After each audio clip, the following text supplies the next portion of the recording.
House will come to order. Please join Representative Judah in the Pledge of Allegiance. I pledge allegiance to the flag of the United States of America and to the republic for which it stands, one nation, under God, indivisible, with liberty and justice for all.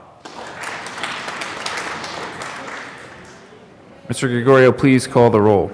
Representatives Amabile, Arndt, Bacon, Representative Bacon. Representative Bacon is excused. Baisley, Benavidez.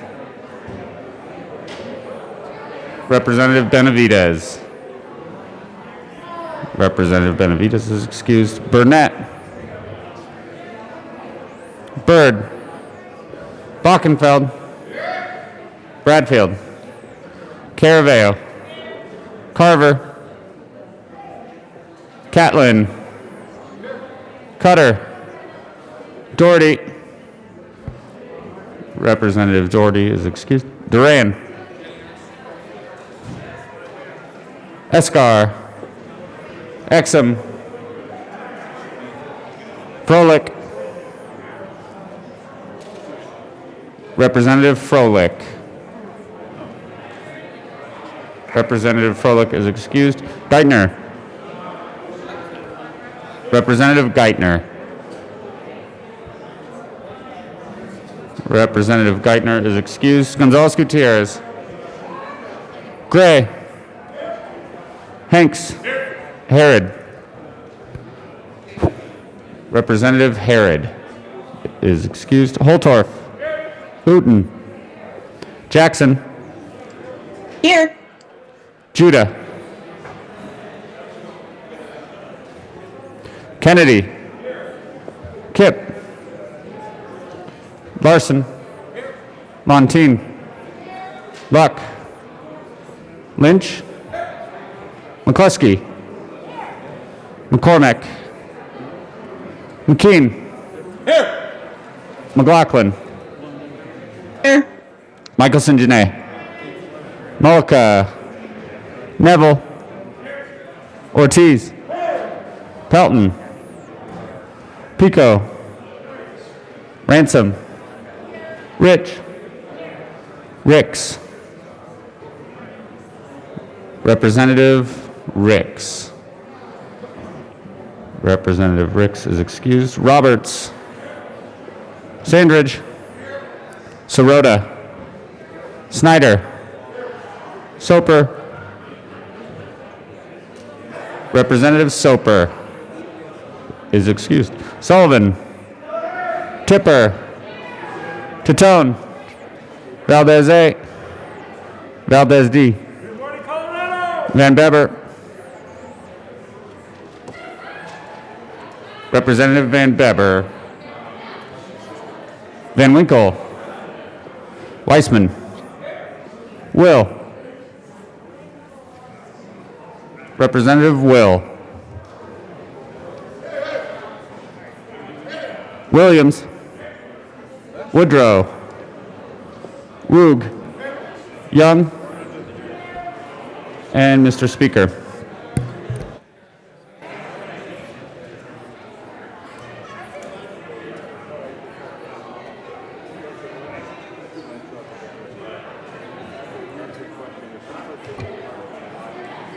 With 57 present, 8 excused, we have a quorum. Representative Judah. Thank you, Mr. Speaker. I move the Journal of Tuesday, April 6, 2021 be approved as corrected by the Chief Clerk. You have, the motion hasn't been called yet, Representative Tipper, but the motion before us is the adoption of the motion is to approve the Journal as corrected by the Chief Clerk. All those in favor say aye. Aye. All those opposed say no. For all those listening in, the ayes clearly have it. The motion is adopted. Announcements and introductions. Representative Gray. Members, we have a special guest here today, if I could have your attention. We're joined today by the mayor-elect of the city of Fort Collins, Colorado.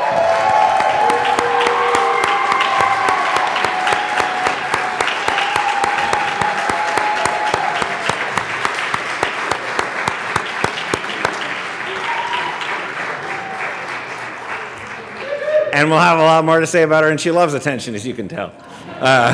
We'll have a lot more to say about it, but I just wanted to say congratulations to the mayor-elect of the city of Fort Collins. Yes, thank you, Representative Gray. Congratulations to Representative Arndt. She won with 63% of the vote. We're going to miss you so dearly. Thank you for your service to the state. And Fort Collins is very lucky to have you leading the way. Congratulations. Representative Weissman. Thank you, Mr. Speaker. Judiciary Committee members, this is an announcement about our calendar this afternoon. We have 5 bills up. Senate Bill 75, we previously heard that. This is back for action only. Senate Bill 59, Senate Bill 66, House Bill 1182, and Senate Bill 124. Reminder, we are in the Old State Library, aka room 271, the big room right over there today, rather than our usual room. The time is the same at 1:30. See you there. Thank you. Representative Catlin. Thank you, Mr. Speaker. It's an honor to serve with you. Honor to serve with you, Representative Catlin. Thank you. Members, I'd like to call your attention to a special day tomorrow.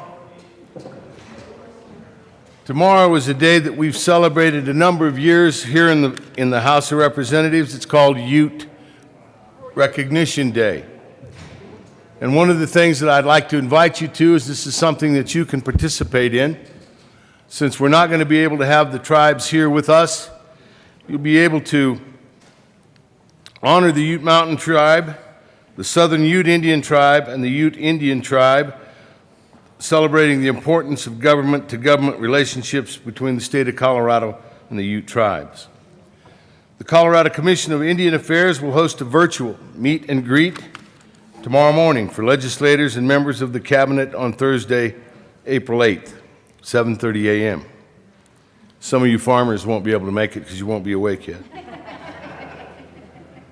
This will provide an opportunity for tribal leadership, members of the Colorado General Assembly, the Colorado Commission of Indian Affairs, and members of the Governor and Lieutenant Governor's Office to continue building upon relationships underpinning Colorado state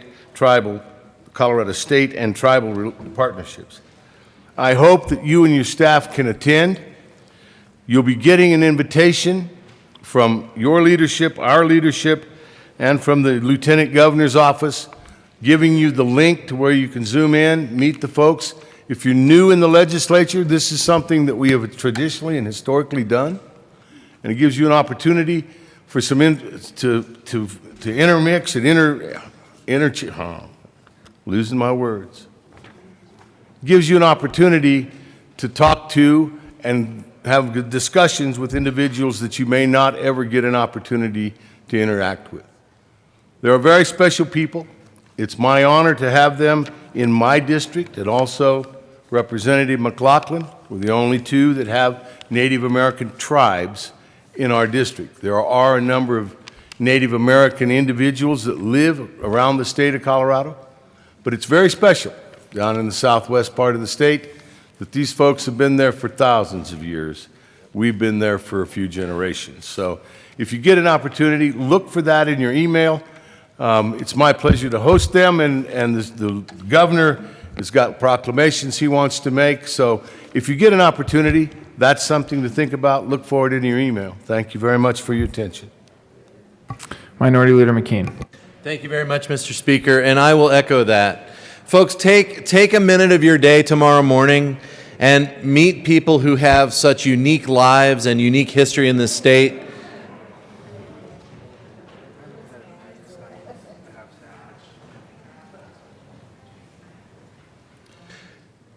Folks, these are peoples whose histories, as Representative Catlin just mentioned to you, far, far exceed our own.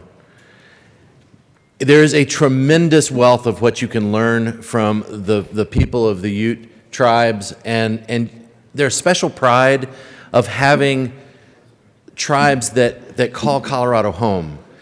You may not know this, but we each have members of the Colorado Youth Advisory Council in our districts. Hopefully they're reaching out to you as members. And the Youth Council has tribal members that now sit on that as a part of statute. And that's a really important thing, because those experiences and that lens of how things we do is looked at gets shared among them and needs to be shared among all of us. And so take some time tomorrow morning, 7:30 in the morning, to be a part of this. Get to know who it is that represents the tribes and hear some of what they have to say.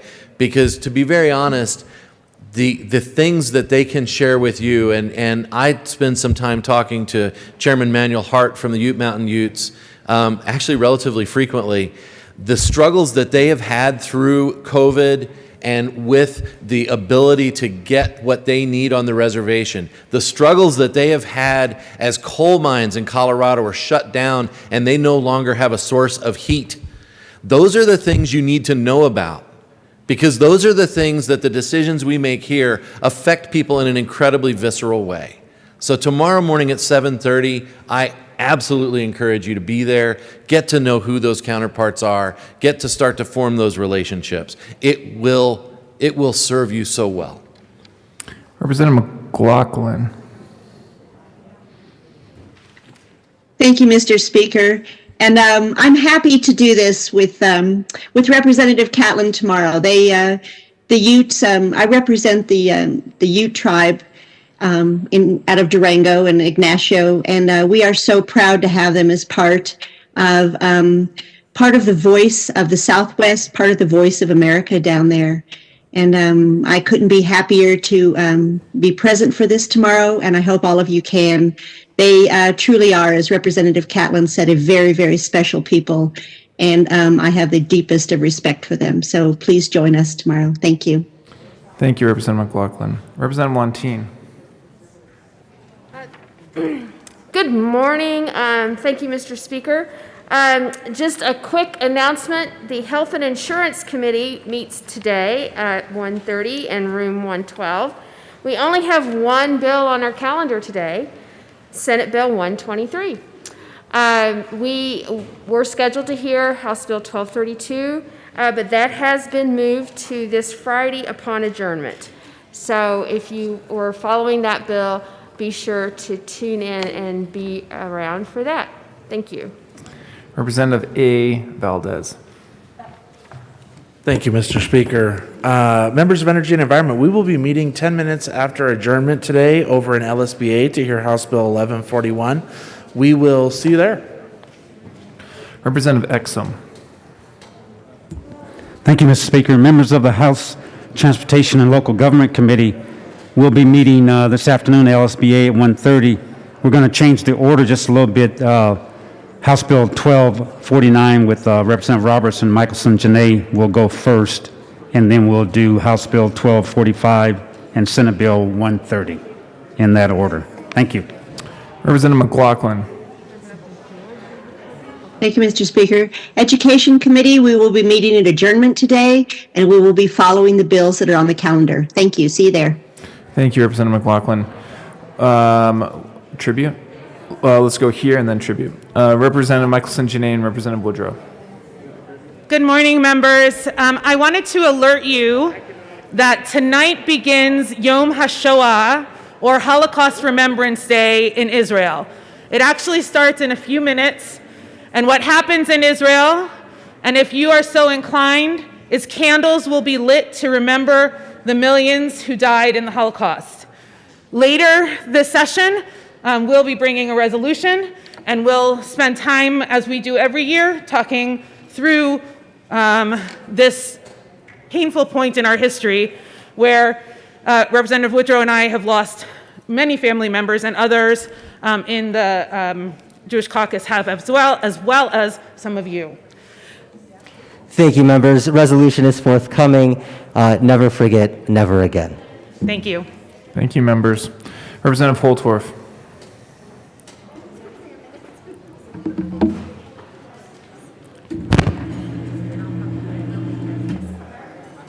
Thank you, Mr. Speaker, esteemed colleagues. Many of you can remember former Representative Liston, now Senator Liston, bringing you economic news. He has asked me to try to continue that tradition. So today, Mr. Speaker, I have good economic news. Friday jobs report shows the economy is roaring back with massive gains in private sector jobs. New orders are soaring. Further gains are expected in the months ahead. The big gain in new jobs is also matched with lower unemployment rates that are down to 6%.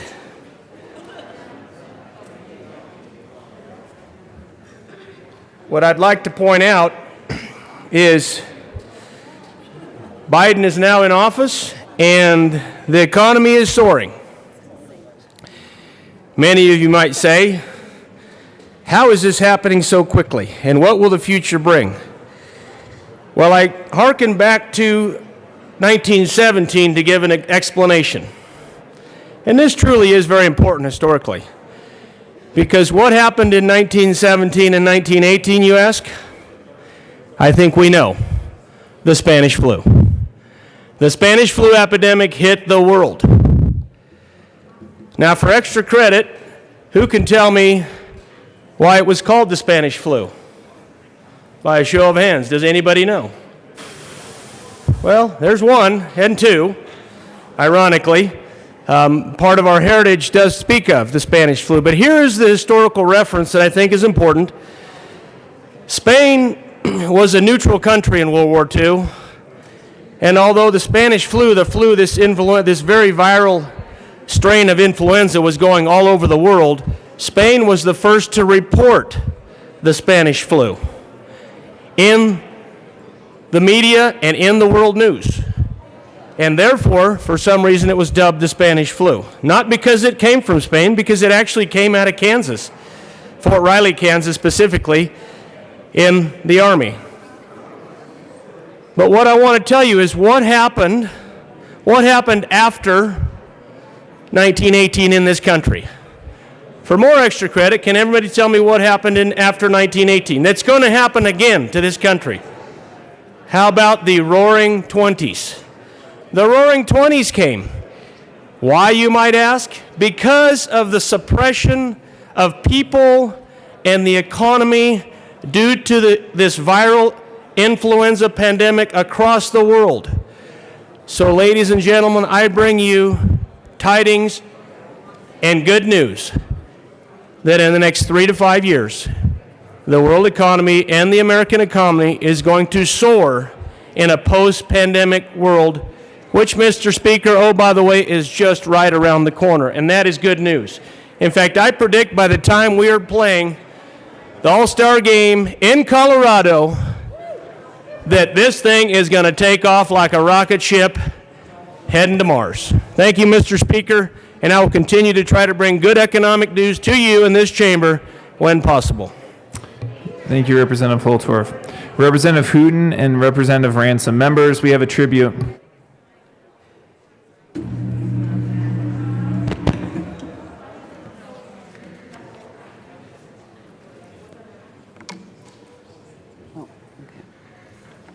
Representative Hooten. Thank you, Mr. Speaker. I request that Mr. Gregorio read the tribute, please. Thank you. Mr. Gregorio. State of Colorado, the Senate and House of Representatives, convened in the 73rd General Assembly, hereby honors the life of Charlotte Figi. On this day, April 7th, in 2020, the Governor of Colorado and the Colorado Legislature declared April 7th to be Charlotte Figi Day. In Charlotte's short 13 years, she impacted millions of lives here in Colorado and across the globe by being a pioneer pediatric cannabis patient, opening the door to cannabis treatment for millions of children around the world suffering from Dravet's, epilepsy, and numerous other medical conditions. Charlotte was the inspiration for the Realm of Caring, a nonprofit established to guide families through their healing journey with cannabis medicine. Charlotte was the inspiration for Charlotte's Web, a low THC strain of cannabis that was created as an effective medication for Dravet's, epilepsy, and many other conditions that affect pediatric patients. Charlotte's story inspired the Charlotte's Web Medical Hemp Act of 2014 and many other legislative efforts for the reform of cannabis laws around the nation. On April 7th, 2020, we lost Charlotte from this world. While she has left, she will continue to have an impact on millions of lives here in Colorado and around the world. The state of Colorado shall honor her life and encompass her journey. We shall continue to work to protect access to cannabis medicine for these patients and look for ways to expand these protections. On request of Senate Minority Leader Chris Holbert, Senator Julie Gonzalez, and Representative Edie Hooton, given the 7th day of April, 2021, State Capitol. Representative Hooton. Thank you. Thank you, Mr. Speaker, and thank you, members, for your attention. I invited Representative Ransom to join me here. She and I worked for 2 years on a bill to add autism spectrum disorder to the list of qualifying conditions for medical cannabis. And we worked 2 years with a very large group of families whose children suffer severe symptoms of ASD. As we know, ASD is on a spectrum from mild symptoms to quite severe self-injuring behavior, requiring helmets and gloves. And those were the families that we worked with. The bill passed twice, vetoed once, and signed into law the second time. So we persevered. But I asked her to join me because we have a lot of experience with families who have benefited tremendously from medical cannabis. And we have a list of eligible conditions, and I'll just take a moment to read them to you. That would be cancer and glaucoma, HIV or AIDS positive, post-traumatic stress, and chronic or debilitating disease or medical conditions that produce one or more of the following: wasting syndrome, persistent muscle spasms, seizures, severe nausea, severe pain, or acute pain as an alternative to opioids. So we honor Charlotte Figi today because her mother, who has joined us, Paige Figi, thank you for being with us, Paige.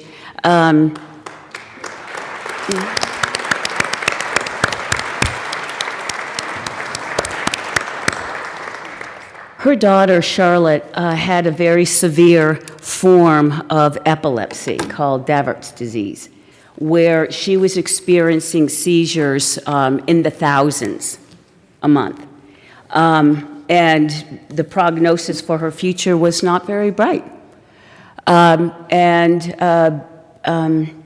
Paige learned about a particular CBD strain, cannabidiol, and that would reduce seizures. And so she, I wish you could explain the whole story, Paige, but, but she tried this strain on her daughter, and the seizures almost ceased overnight. And that's when she was 3 years old, and she died last year. So for 10 years, she lived a life practically seizure-free. It was quite miraculous, and if you don't mind, I just want to read you a couple of paragraphs from a Denver Post story that it tells the whole story. It says, Charlotte was one of Colorado's many medical marijuana refugees whose family moved to the state following the legalization of cannabis. From the time she was an infant, she suffered from frequent and severe seizures because of Dravet syndrome, including many that required hospitalization. But at age 3, Paige Figi gave her cannabidiol, the non-psychoactive compound in cannabis known more commonly as CBD. Charlotte slept soundly for the first time. She went 7 days without a seizure. Over time, the seizures stopped, dropped from thousands a month to just a few. After not speaking for 6 months, she started talking again. Her journey was famously chronicled in a CNN documentary that inspired families like hers to try CBD, thrusting the relatively unknown cannabinoid into its national spotlight. The high CBD strain of cannabis that helped change her life was named Charlotte's Web in her honor. Research into CBD had been hampered by cannabis status as a Schedule I drug, but Charlotte's story led many states to pass their own laws regarding CBD. Just recently, the Drug Enforcement Agency removed Epidiolex, the only CBD-derived medication approved by the Food and Drug Administration, from the scheduled substances list.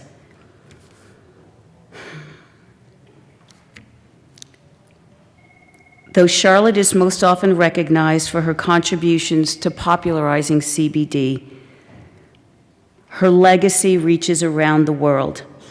She and her family changed the global conversation about cannabis and convinced countless people of the medical benefits. So it is my honor to carry this tribute for her today, and I thank you all for your attention. Representative Ransom. Thank you, Mr. Speaker. And I know a lot of you come in with mixed feelings on the whole idea of medical cannabis, but for those of us that know families firsthand that have actually seen miracles happen with the use of medical cannabis, especially in the area of seizures, it warms my heart to remember little Charlotte with her big smile. And I want to personalize this. Thanks for being here to the Figi family. I remember her. I know a lot of you know my friend and neighbor, Ben Wan, who has also been on CBD and seizure-free for years now. And I see these, what almost look to be miracles from this. We're older. We remember when marijuana was seen in different eyes, but the medical piece of it really can help people and be of benefit. So I know I had to learn how to agree and actually promote the ability for children to be able to have this medicine.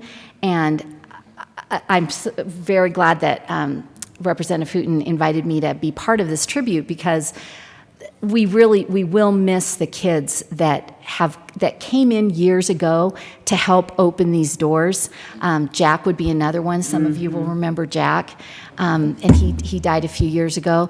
And so the ones that are no longer here, I'm glad that some of us still remember, and we do want to honor their memory. And I'm so glad that the governor has proclaimed April 7th as Charlotte Figi Day. Please just say a little prayer in your heart for this little girl who was able to live a much happier, nicer life, almost seizure-free for many years after really suffering for the first 3 or 4 years of her life. So anyway, thanks so much for being part of this, and thank you. Thank you. Thank you. Thank you, members, and thanks to the family for being here. Representative Van Winkle and Representative Gray.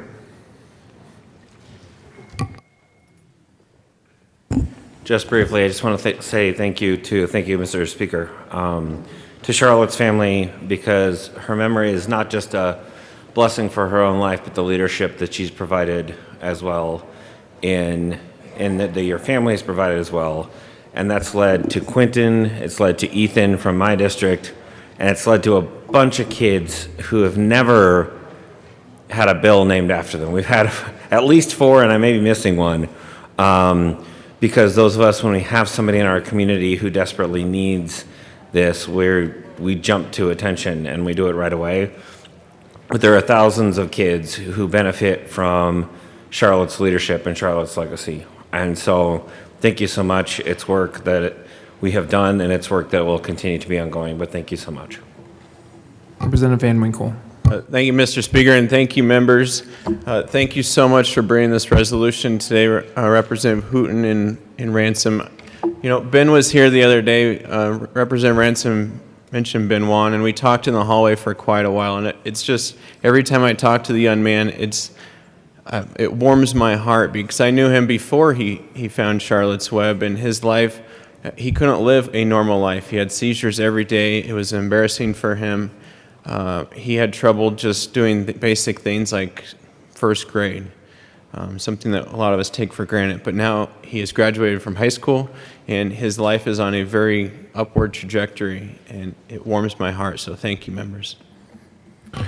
Thank you. Representative Van Winkle and Representative Gray. Any further announcements and introductions? Seeing none, Majority Leader Escar. Thank you, Mr. Speaker. I move to lay over the third reading calendar until tomorrow, Thursday, April 8th. Seeing no objection, the third reading calendar will be laid over according to the Majority Leader one day. Next order of business is General Order, second reading of bills. Representative Sirota.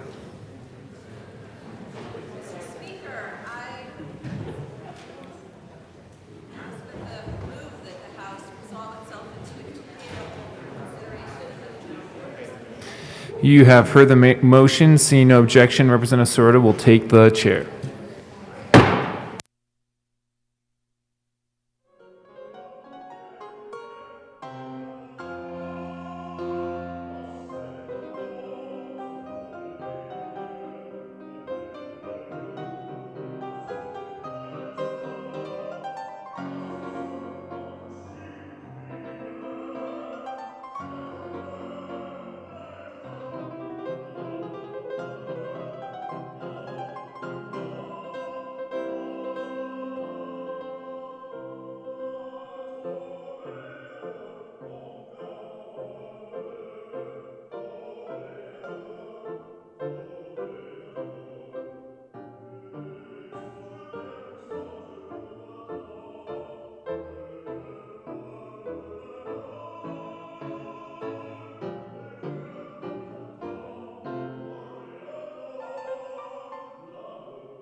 The committee will come to order. With your unanimous consent, the bills will be read by title unless there is a request for reading a bill at length. Committee reports are printed and in your bill folders. Floor amendments will be shown on the screen and on your iPads. Bills will be laid over upon motion of the Majority Leader, and the coat rule is relaxed. Mr.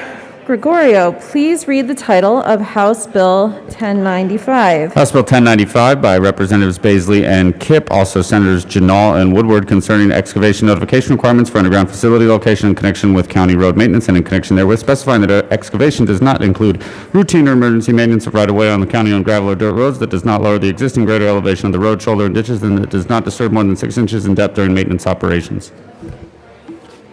Representative Baisley. Thank you, Madam Chair. So good morning, members. So it's our pleasure to bring to you House Bill 1095. It's a common sense bill to expedite routine maintenance on county roads. I want to thank my colleague, Representative Kipp, for co-sponsoring this legislation with me. If you're having a deja vu moment, because yes, we did unanimously pass this bill in the House last year. So that's before COVID pushed everything off to the right. But the bill before you addresses a local government component of the 811 Call Before You Dig law, and it's the result of a number of ongoing stakeholder meetings that were convened during the last 2 years between CCI, Colorado 811, PUC, Division of Pipeline Safety, and the Colorado Contractors Association, and Excel Energy, and Colorado Association of Road Supervisors and Engineers. A lot of folks have been consulted on this. The bill would allow counties to conduct emergency and routine road maintenance on unpaved roads without having to call 811 for locates, as long as that maintenance does not lower the grade or elevation of the road and does not disturb more than the top 6 inches of the soil in the road or the adjacent ditch. So what we're talking about is basically a blade pulling down the road, smooth out the washboards and the potholes. Thank you very much, Representative Baisley and Representative Kipp. Would you like to move the bill and the committee report, Representative Kipp? Good morning, members. Do you want us to move? Well, Move and talk. Well, I just do want to thank first Representative Baisley for asking me to co-sponsor this bill with him. This bill was brought to us by several counties who really, this is going to save them a lot of time and effort. Also, I want to mention that 29 other states have a similar provision in law for county road maintenance. We do have an amendment to the committee report. I guess it's an amendment to the committee report. Please move the bill and the committee report, and then you can get to your amendment. We want to move HB 21-1095. We'd like to move the committee report, and then we do have an amendment to the committee report, and we would like to move L004. Okay. Sorry. Thanks for jumping in. That was good. That was good. I was obviously wrong. Oh, no, that's okay. Okay, L004 has been displayed. So to the amendment to the committee report. Oh, sure. So, Representative Baisley. Oh, thank you, Madam Chair. So in our meeting with the oil and gas interests for the past few weeks, we have some concerns of theirs that this addresses. Amendment 4 clarifies how county road and bridge departments clean the ditches as part of the routine maintenance activity that's described in the bill. So gravel on our roads tend to wash off with the rain and the snow melt. It gets blown off by wind and sometimes pushed off the road by snow plows into the adjacent drainage ditches. So road and bridge crews routinely must retrieve this loose gravel, return it up to the road surface, and this does two things. It maintains the elevation, the compactness and the smoothness of the roadway, and it prevents the ditches from getting clogged and not draining properly. So the amendment says that when they retrieve the loose gravel from the ditches, they're not to go deeper than the original construction of the ditch flow line, which is already the common practice. So basically, we're codifying the current practice and clarifying that we're not digging any deeper in these ditches. So we would ask for a Any yes further vote. discussion on L004? Okay, seeing none. All those in favor, say aye. Aye. Opposed, no. The amendment is adopted. To the committee report, Representative Kipp. So the bill as introduced defined county road maintenance as an exempt activity. That was not considered excavation. The PUC pipeline safety had some concerns about classifying it in that fashion, and so the committee amendment moves it out of the definition section of the statute and instead classifies emergency or routine county road maintenance as an excavation activity that does not require a call to 811. Again, as long as the work does not lower the elevation of the road or ditch and does not disturb more than 6 inches of soil. So I ask for an aye vote on this, on the committee report. Any discussion on the committee report? Okay, seeing none, all those in favor of the committee report say aye. Aye. Opposed, no. The ayes have it. The committee report is adopted. To the bill. Representative Baisley. Move the bill? I removed it. I've already discussed it. Okay. You need to move it still, the bill No, itself? we've moved. So thank you, Madam Chair. So folks, on the bill itself here, we just ask you for an aye vote. This is good government. We have considered and talked with stakeholders throughout the state on this for a couple years now, and I think we've got all the concerns addressed and addressed well. This will help us in maintaining over 100,000 miles of unpaved roads across Colorado, and we ask you for an aye vote. Representative Kipp. This bill is going to allow us to focus the 811 services where they are absolutely needed and not in places where they are unneeded and are just sort of a waste of time and money. So we ask for an aye vote on this bill. Representative Holtorf.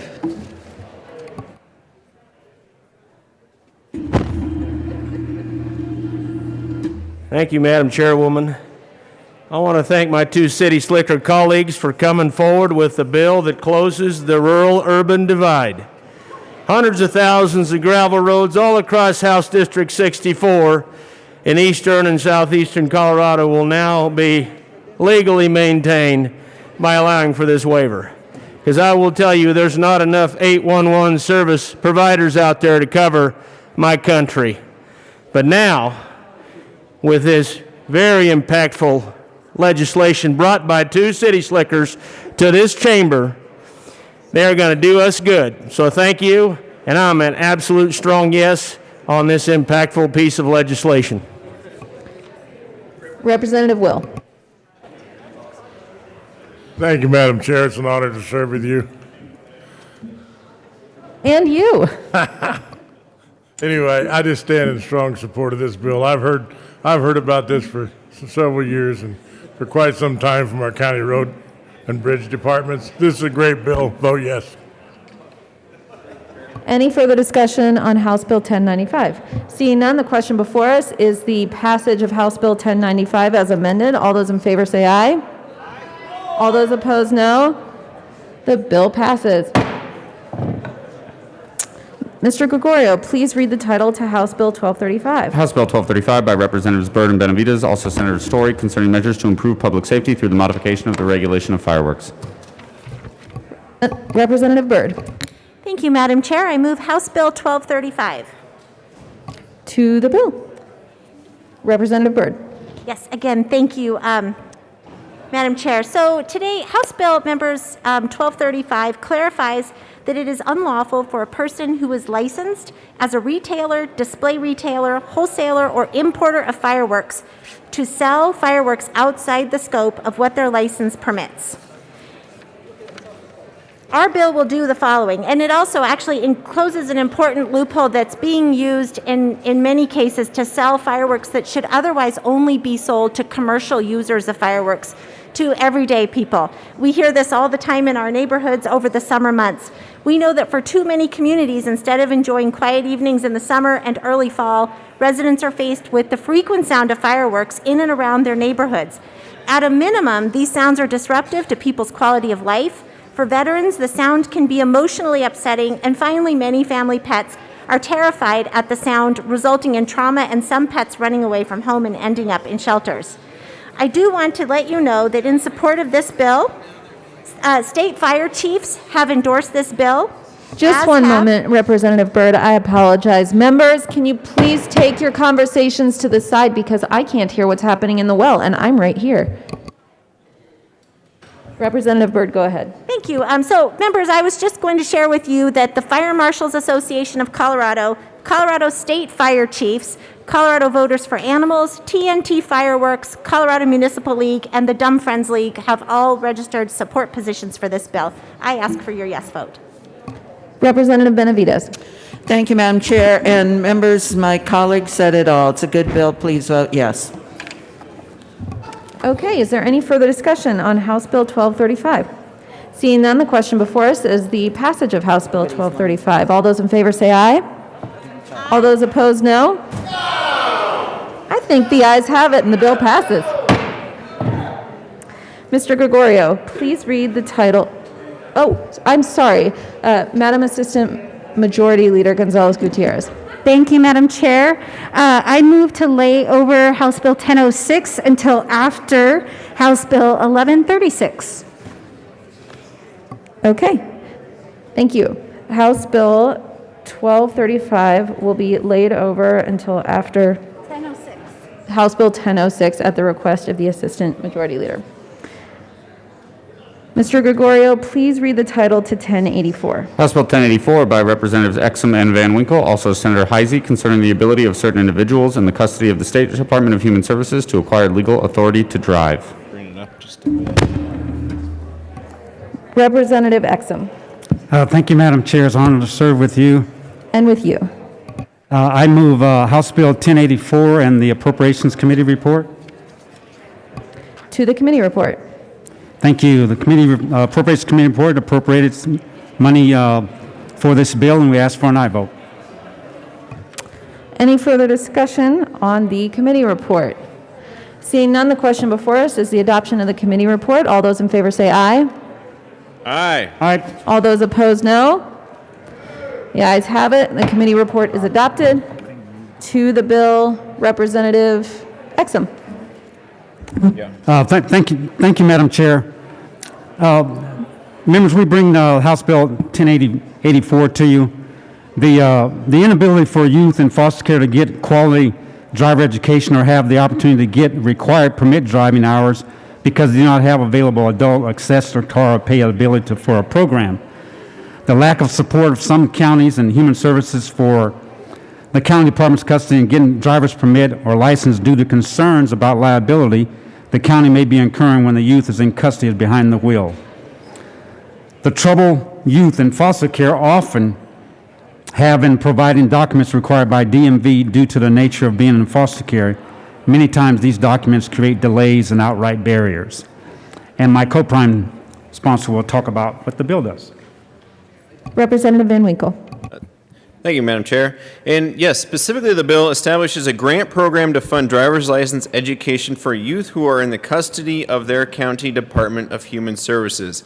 It also clarifies that nothing in this bill places any liability on the county for anything that may happen, that the student will be insured and things like that, so the county doesn't need to be. And then it states that youth in foster care are eligible for exceptions processing, which is a fancy DMV term for they need a little extra support, because a lot of the kids in the foster system, they may not have the birth certificate like all their kids. And members, just real importantly, the heart of the bill is this, which is that when we turned 16, 17, 18 and started driving, we had a new freedom, a new independence. And for kids that are in the foster system, for kids that are being raised essentially by the County Department of Human Services, this bill means a great deal to those kids, because it really is freedom, it's independence, it's opportunity. They can start driving, they can get out, they can get a job, and I ask for a yes vote. Is there any further discussion on House Bill 10? Representative Van Beber. Thank you, Madam Chair. As someone who's had the distinct pleasure of being the foster parent of a 15 and a 16-year-old, coming into my home with my own biological 16-year-old, nothing could be more obvious to us than the desire for foster kids to be like the rest of the children around them, to be like the rest of the teenagers around them who are experiencing a rite of passage, which is to be able to drive. There are hundreds, if not thousands, of nuances that kids learn in making sure that they have a successful life. Driving is certainly one of those. The responsibility and the trust that a family places with their children to be able to drive is an important aspect of life as a child becomes a mature adult. I ask that you give this bill an aye vote. It is a great bill. It is certainly a necessary bill, and I'm proud that Kevin Van Winkle, Representative Van Winkle, is bringing this bill forward. Any further discussion on House Bill 1084? Seeing none, the question before us is the adoption of House Bill 1084 as amended. All those in favor say aye. Aye. Those opposed, no. The bill passes. Mr. Gregorio, please read the title to House Bill 1099. House Bill 1099 by Representatives Ransom and Michelson-Janae, also Senators Zenzinger and Smallwood, concerning authorization to implement best practices for child welfare caseworkers to recognize domestic abuse and in connection therewith addressing domestic abuse as a form of child abuse or neglect. Representative Michelson-Janae. Thank you, Madam Chair. I move House Bill 21-1099 and the Appropriations and Public and Behavioral Health Committee report. Representative Ransom to the Appropriations report. Thank you, Madam Chair. In the Appropriations Committee, we made a few technical corrections where we had to change a couple words around, and we also added the appropriation. And I asked for your approval on the Appropriations Committee report. Any further discussion on the committee report? Seeing none, the question before us is the adoption of the Appropriations report. All those in favor say aye. Aye. Those opposed, no. The ayes have it. The committee report is adopted. To the Public and Behavioral Health and Human Services report, Representative Ransom. Thank you, Madam Chair. In public health, we actually had a strike below. This came after extensive stakeholding. The original bill that we brought in had the actual definition of domestic violence that we were trying to get put into statute. When we did all the stakeholding with various entities, especially counties, we realized that we needed to let them come up with the definition that worked for everybody. So we did a strike below, made sure that we added some pieces into the working group that made everybody happy, and so we will now have a working group to establish this definition, and it was unanimous vote from the committee, and I ask for your support. Any further discussion on this committee report? Seeing none, the question before us is the adoption of the Public and Behavioral Health and Human Services report. All those in favor say aye. Aye. All those opposed, no. The committee report is adopted. To the bill, Representative Michelson-Janae. Thank you, members. I want to point out, while we're talking about this bill that was created to protect children, and Representative Ransom will tell you the story from where this germinated, that we are actually doing a significant number of bills that are being heard in Public and Behavioral Health Committee. Talk to your colleagues who are on that committee, that are in the interest of protecting children who are in situations where they might be harmed. And in this particular situation, the child was murdered. So how do we protect our children? And so there is I am looking for the name of the committee, and I am not seeing it pop out, but there is a group within the Department of Human Services that will be working to define domestic abuse and putting it in the Children's Code. It's the Domestic Abuse Task Force. Boy, that was pretty easy to remember. And so this Domestic Abuse Task Force will figure out, how do we put the words domestic abuse in the Children's Code to protect children while not taking them away from their parents unnecessarily. And this was we always talk about threading the needle. This was the needle that we had to thread. How do we both protect children and protect parents? And that is really sometimes a very challenging thing. Would you like to share the story? Representative Ransom. Thank you, Madam Chair. My county commissioners brought this bill to me originally, and put us together working on it because of a tragedy that you probably have read about. There was a little boy that was stuck in a custody battle between his parents, and they were clearly fighting over custody due to pending divorce. And the only definition that was in statute that the judge could use when they were determining custody was injurious environment. There truly is not a definition of whether either domestic abuse or domestic violence in statute. So they were using in the Children's Code, excuse me. So they were using the definition of injurious environment, and that just did not cover what was happening in this family. And the little boy went home with one parent who then killed his son and then committed suicide. And this happened in my district, actually very close to my own home. And because of that, my commissioners had come to me. They were trying to find a solution, as you've been hearing, to get this into statute to where there's a definition that can be used and then moved forward for training and for child welfare, for the court system, to make sure that that type of situation does not happen again. Is there any further discussion? Representative Holtorf.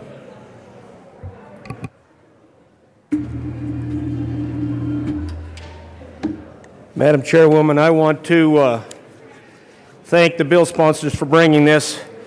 I will tell you, ladies and gentlemen, we haven't done enough to protect the children, the innocent children in Colorado who are victims of domestic abuse, domestic sexual abuse that they don't deserve. Yesterday in committee, Representative Froelich brought a very impactful bill that asked for more training. Ladies and gentlemen, I made a plea to that committee, and I make a plea to everybody in this chamber. In the next several years, we have to take this not a mile, 10 miles, but 100 miles farther in the direction that protects the innocent. You want to protect innocents as much as I do, then we need more of this legislation. This is an absolute yes vote. The bill that Rep. Froelich will bring is an absolute yes vote, and it needs to go farther. And we're working on that. But we have a lot of work to do to protect these innocent children.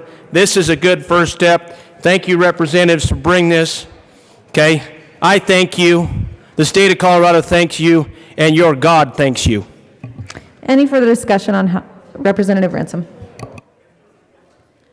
Thank you, Madam Chair, and thank you for your comments. So remember, this bill did have a strike below. So if you're looking at the introduced bill, we're not actually adding the definition, but what this bill will do is give the existing task force the charge to go forth and work with the stakeholders that we were working with as we were putting this bill together. So the stakeholders will come up with the actual definition. We have deadlines, we have the charge within the bill. So this is actually a bill that you can all support, and I ask for a yes vote. Is there any further discussion on House Bill 1099? Seeing none, the question before us is the passage of House Bill 1099 as amended. All those in favor say aye. Aye. Those opposed, no. House Bill 1099 passes. Mr. Gregorio, please read the title to House Bill 1116. House Bill 1116 by Representatives Holtorf and Ortiz, also Senator Liston, concerning access to state parks by Purple Heart recipients.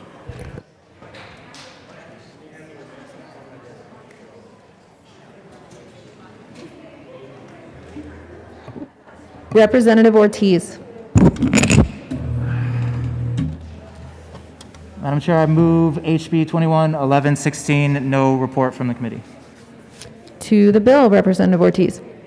All right, members, bottom line of this bill is we're talking about Purple Heart recipients, and believe me, that is a honor also that nobody wants, because it means you were injured or dang near killed in combat because of actions of the enemy. We did run a bill similar to this, which allowed free state park access for disabled veterans, but not every service member that is injured walks away with a disability. And this is a way to not only honor the service of those that sacrificed a lot, but there's proven therapeutic value in outdoor sports, outdoor recreation, and being in nature for veterans. So for those reasons and more, I would urge an aye vote. Representative Holtorf, but before you start, members, please keep your voices a little lower so we can hear this important work going on in the well. Representative Holtorf. Thank you, Madam Chair. I will tell you it gives me great pleasure to be before you with Representative Ortiz presenting this bill. This does more for our Purple Heart recipients and our veterans than anybody will know. The great Colorado outdoors is the best therapy for those people that have returned from a combat zone and have to get reconnected with the civilian world, which is miles apart from any combat theater you will ever be in. I will tell you that I heard a story by a constituent, not from my district, but another district in El Paso County that said, you know, and this pertains to the bill we passed last year, best of intentions, but we overlooked something. And that particular veteran said, you know, I've been deployed 5 times. I've got 3 Purple Hearts. I don't have a 50% disability, and I can't go to a state park on your disability legislation that you folks passed last year. He said, that's a shame. And I said, you know, we can fix that. The Veteran Caucus can fix that. And champions of veterans like Representative Ortiz, who is just to my left, and others in this chamber, we got to talking and we came together. And here was the issue that this constituent presented. He said, you know, there's people that are veterans that never went to a theater, a hostile fire area, or a combat theater. They've got a 50% disability and they can go to a state park for free. But I can't, and I almost made the ultimate sacrifice 3 times. And I didn't get that disability because I didn't think I deserved it, wanted it, or needed it. So I will tell you, this bill fixes that, and I'm very proud to stand before you with the great patriot and veteran bringing this bill forth. Representative Sandridge. Thank you, Madam Chair, and I stand in strong support of this of this bill. We need more bills like this where after our veterans come home and they go to, I guess I'd say government institutions, however you want to call this, we need to look at them and say, your money's no good here. This is the least we can do. And this needs to be part of numerous bills where we look at these people and their families and say, we understand you sacrificed. You and your family are getting in here for free. And it's just a quick thank you for all you've done. So I stand in strong support. Thank you. Any further discussion on House Bill 1116? Seeing none, the question before us is the passage of House Bill 1116. All those in favor say aye. Aye. Those opposed, no. The bill passes. Mr. Gregorio, please read the title to House Bill 1136. House Bill 1136 by Representatives Tipper and Carver concerning modifications to the policies governing judicial division retirees returning to temporary judicial role duties.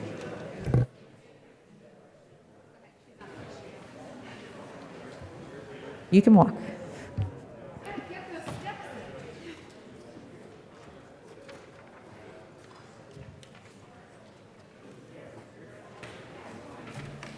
Representative Carver. Thank you, Madam Speaker. Excuse me, Madam Chair. I move House Bill 21-1136 And approves. and the Appropriations Committee report. To the committee report.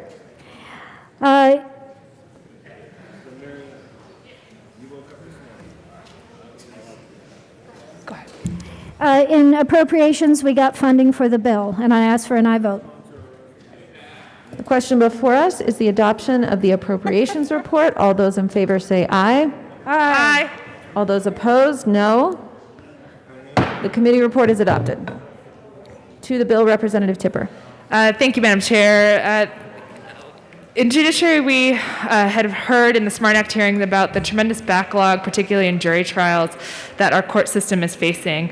And so one thing that we have done is to give some additional flexibility to senior judge program so that senior judges can help with some of this tremendous backlog. We heard at the beginning of the year that we have about 14,000 jury cases backlogged as of January. Normally we have about 2,000 at that same time of year. So the bill essentially, like I said, gives some flexibility with respect to the senior judge program. With that, we do have an amendment that was brought to us to ensure that the individuals that would be eligible to serve in the senior judge program don't have essentially disciplinary history. And with that, I move Amendment L001 and ask that it be properly displayed. You have heard the motion. L001, almost fitting on there.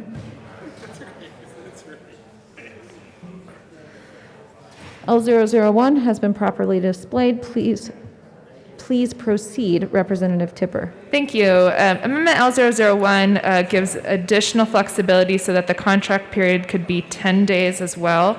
And then consistent with a 10-day contract period, adjust the percentage of compensation, which would be 3 3/10%.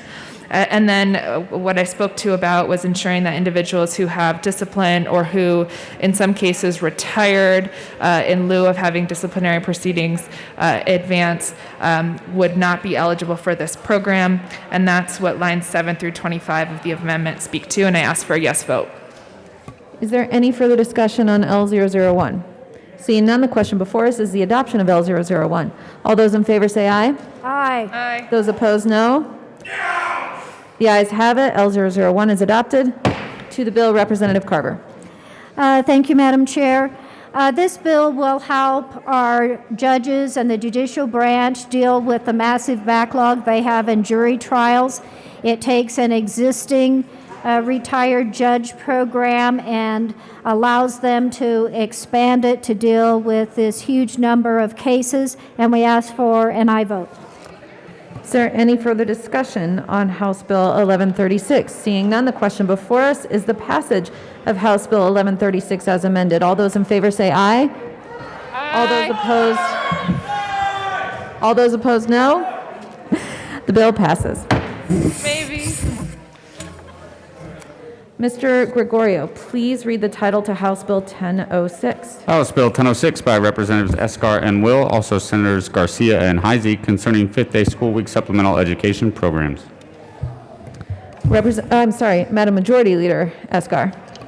I respond to it all. Madam Chair, thank you. I move House Bill 1006 and the Education Committee report. To the committee report, Madam Majority Leader. Thank you, Madam Chair. In the committee, we ran two different amendments based off of all of the stakeholder work we had been doing on this bill to make sure that we were listening and hearing folks and made the corrections to the bill that was needed. We ask for an aye vote. Any further discussion on the committee report? The question before us is the adoption of the Education Committee report. All those in favor say aye. Aye. Those opposed, no. The committee report is adopted. To the bill, Representative Will. Thank you, Madam Chair. This is a great bill. It's really, really, really important to rural Colorado and all the schools that have 4-day weeks. It's the true 4-day school weeks. Part of the system of public education needs this fifth day. Right now, what matters to me is the kids have a safe place to go on Fridays on that fifth day. A good number of these school districts are doing 4-day school weeks in rural areas, and especially including my district. This bill would support the organization that support these kids on that day, on that fifth day. Community-based organization has been responsive to the needs of the community and the families in my community and have been providing programming for kids on the fifth day. Under this grant program created in this bill, grant funds would support these organizations and services they provide. Helps with homework, career readiness, arts, physical education, evidence-based prevention programs. 4-day school weeks are a reality right now in Colorado. We should support the organizations that have stepped up to support the more than 80,000 kids in Colorado that need somewhere safe and productive to go on the fifth day. I join the Majority Leader in asking for your support, House Bill 1006. Majority Leader Escar. Thank you, Madam Chair. And members, we made a commitment during the committee hearing to really continue stakeholder work, and we heard a lot from the rural school districts. Some of these rural districts have 4-day school weeks, but they don't have community organizations in those specific communities to be able to apply for this grant program. And we know that every kiddo across the state deserves to have some type of enrichment program available to them if they're in a 4-day school week, because that's not really their issue and it's not their fault. But on that fifth day, we want to make sure we're taking care of all the kiddos. So with that, through that work, I move Amendment L003 and ask that it be displayed. And it is over a page long, so you should have received it on your desk yesterday. Okay. L003 has been moved and is now displayed. To the amendment, Majority Leader Escar. Thank you, Madam Chair. So this is really just saying eligible rural school districts that are on a 4-day week that do not have any other organization, community organization in their area may apply for this grant program as well. And it's a long amendment to really make sure that we covered all of the bases. We also want to make sure that the rural schools that do apply for this type of grant program as well still fits in with the outline that we have in the bill that a certain percentage of their kiddos must be free and reduced lunch as well, to make sure that those school districts that absolutely need the help in rural Colorado that don't have community organizations can actually apply for this grant program once it is funded later on. So we ask for an aye vote on L003. Representative Will. Thank you, Madam Chair. This is a great bill, and this amendment just makes it that much better. So ask for an aye vote. Any further discussion on L003? Seeing none, the question before us is the adoption of L003. All those in favor say aye. Aye. Opposed, no. L003 is adopted. To the bill, Majority Leader Escar. Thank you, Madam Chair. I don't want to repeat much of what my amazing co-prime had to say about this bill, but really, truly, I come from a community where both of my school districts are on 4-day work weeks, and there's an amount of a great amount of people coming together in our community every single day to make sure on that 5th day, as long as we're in these 4-day weeks, that these kiddos and their families are being taken care of. And not everyone can afford the tuition always to be able to attend these programs. So this bill really truly is something that is needed for all across Colorado. We all would hope it someday that the school districts would be able to get back to 5-day work weeks.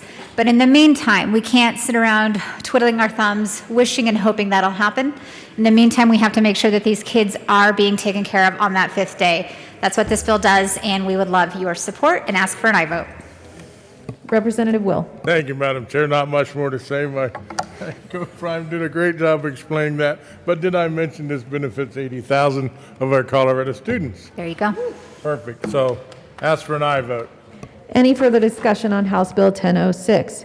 Seeing none, the question before us is the passage of House Bill 1006 as amended. All those in favor say aye. Aye. Those opposed, no. The bill passes. Lost my calendar.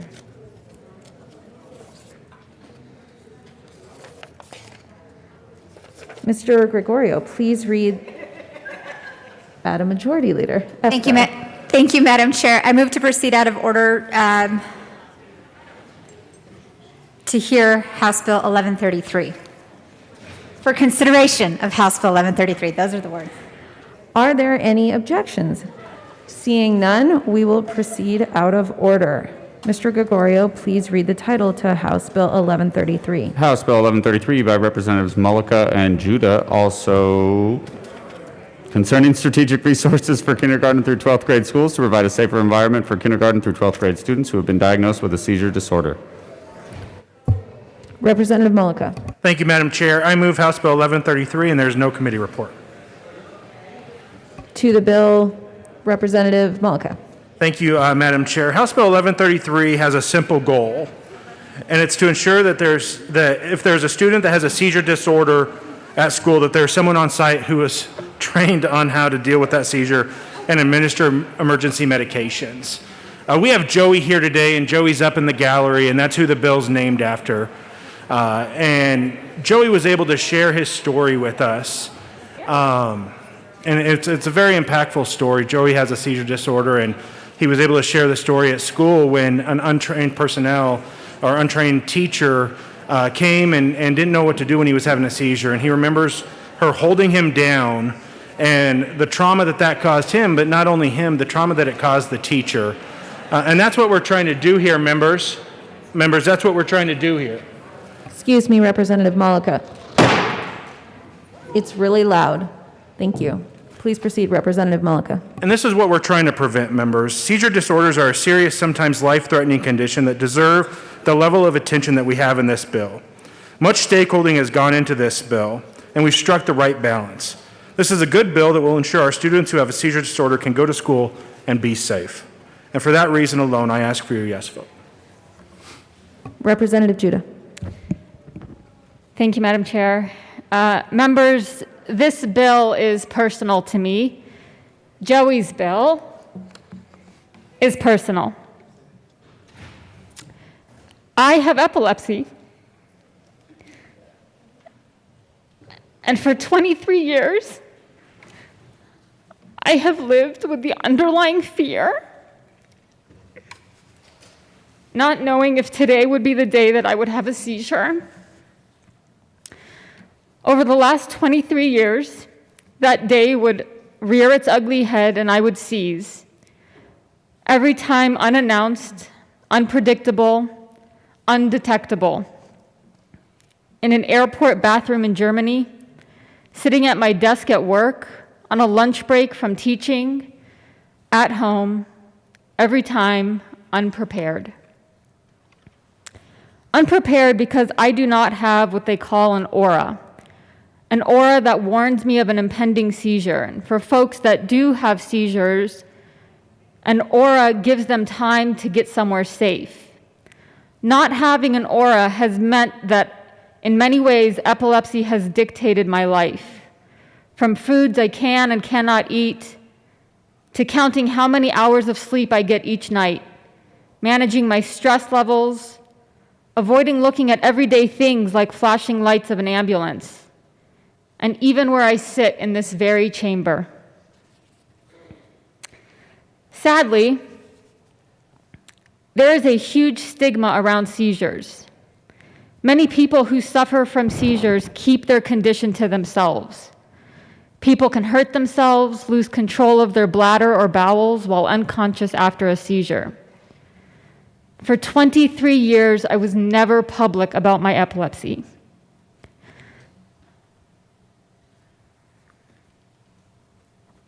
As I got older and I started my career, I told one or two people at work, but never had a seizure preparedness plan.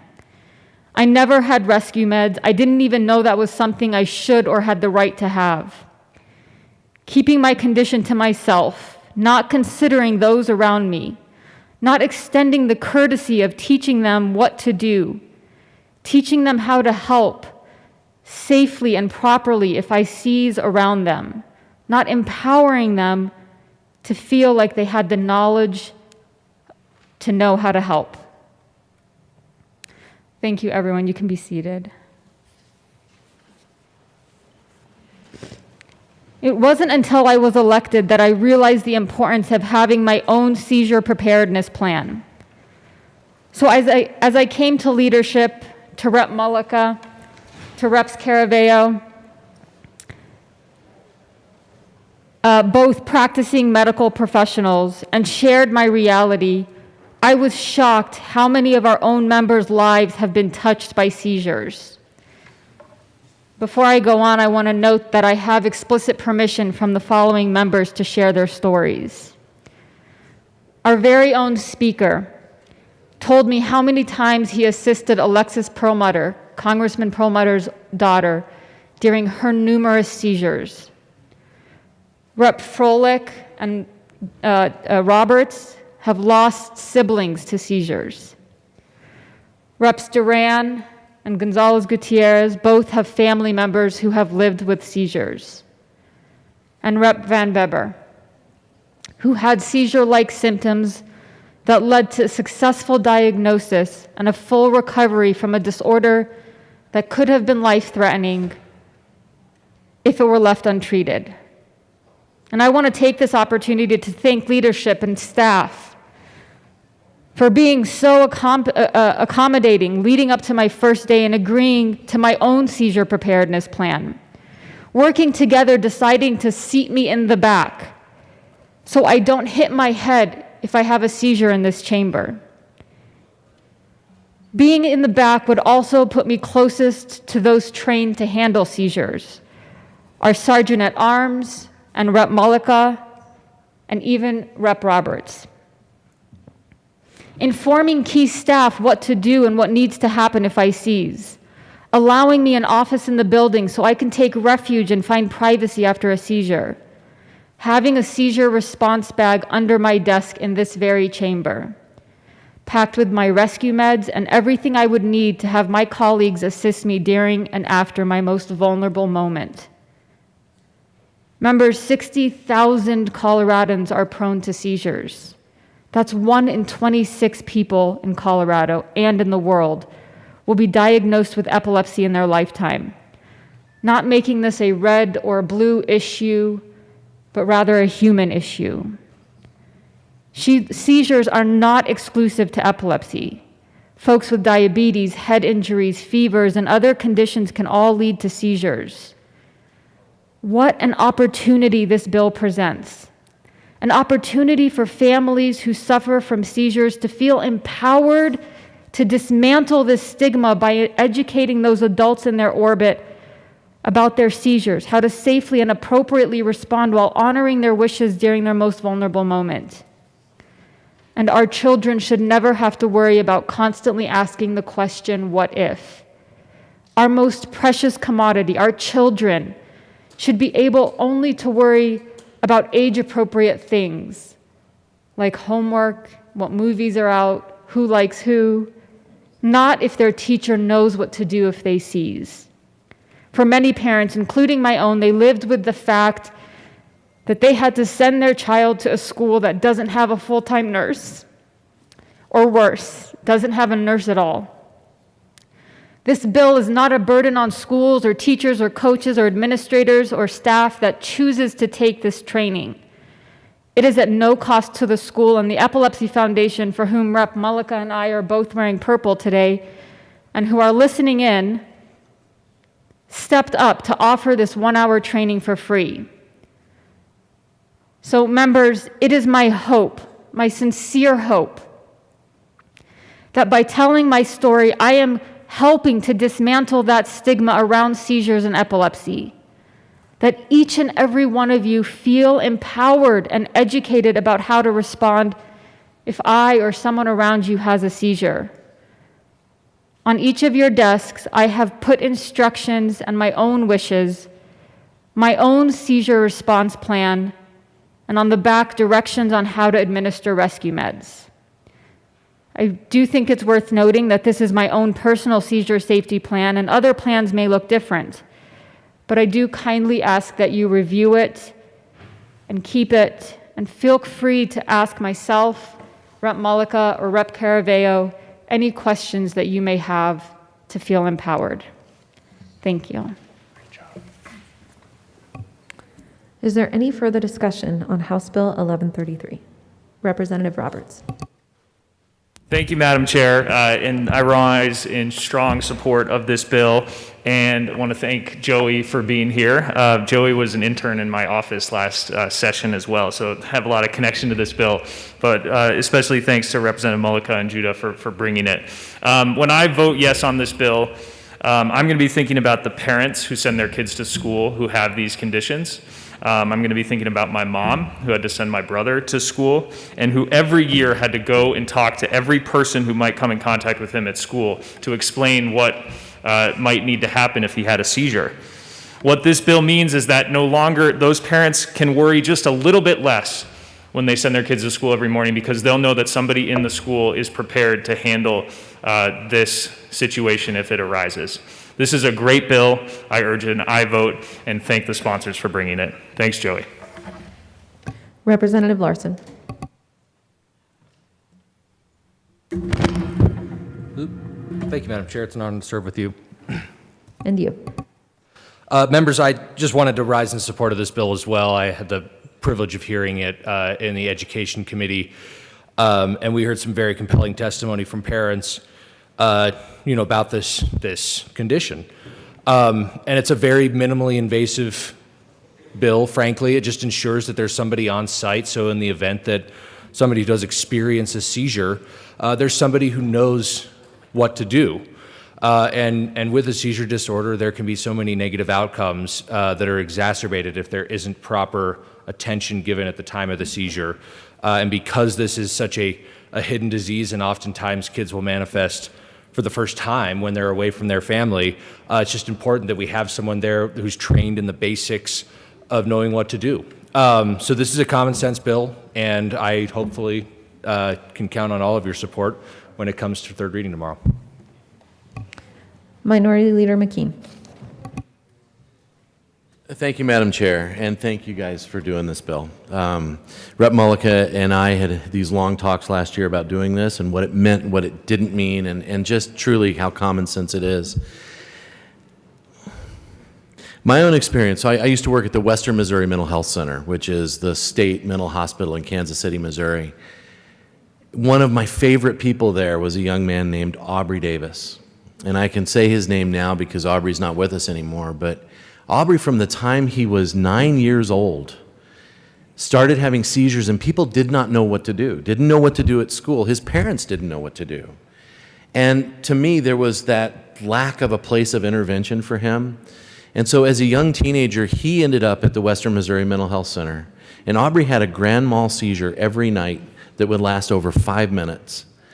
And what you guys don't understand is that, or you might not understand, is that seizures don't just represent a harm in the moment. They represent a harm over time. And Aubrey's seizures were compounding the issues he had with cognitive development and everything else. And being with him at night as he suffered these seizures and cleaning him up and getting him back to bed, his his parents had to rely on the mental health system in Missouri because they had no idea what to do at home. His teachers had no idea what to do at school. There was no point of intervention for them to say, here's how you develop this plan, and here's how we can help you through it. I wholeheartedly support this bill. It's so important that we take this on, and I think that part of it is the stigmata of a condition that people don't understand but need to, and really truly get that information in the hands of the people who need it. Thank you, thank you, thank you. Representative Van Beber. Thank you, Madam Chair. I rise in support of this bill, and I implore you to ensure that you have an aye vote.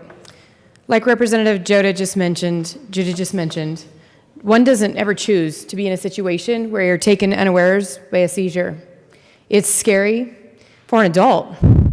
It's even more so for a child.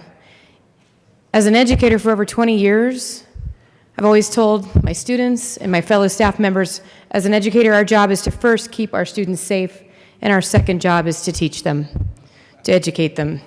So if there's any bill that would take into consideration the safety and the education of all of our students, this is certainly a low-impact bill that has a high return on our investment. So thank you for bringing this forward, and thank you for making folks aware that there are those among us who suffer from this condition.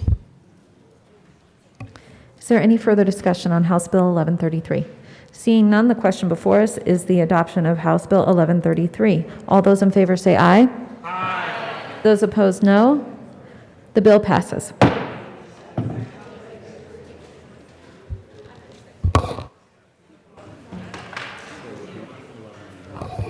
Mr. Gregorio, please read the title to House Bill 1181. House Bill 1181 by Representatives McCormick and Will, also Senators Simpson and Winter, concerning the creation of a voluntary soil health program. Representative McCormick. Thank you, Madam Chair. I move House Bill 1181, the Agriculture, Livestock, Water Committee report and the Appropriations Committee report. To the Appropriations report, Representative McCormick. Yes, the appropriations report, the committee did appropriate money for this bill. Any further discussion on the report? Seeing none, the question before us is the adoption of the appropriations report. All those in favor say aye. Aye. Those opposed, no. The report is adopted. To the Agriculture, Livestock, and Water report, Representative McCormick.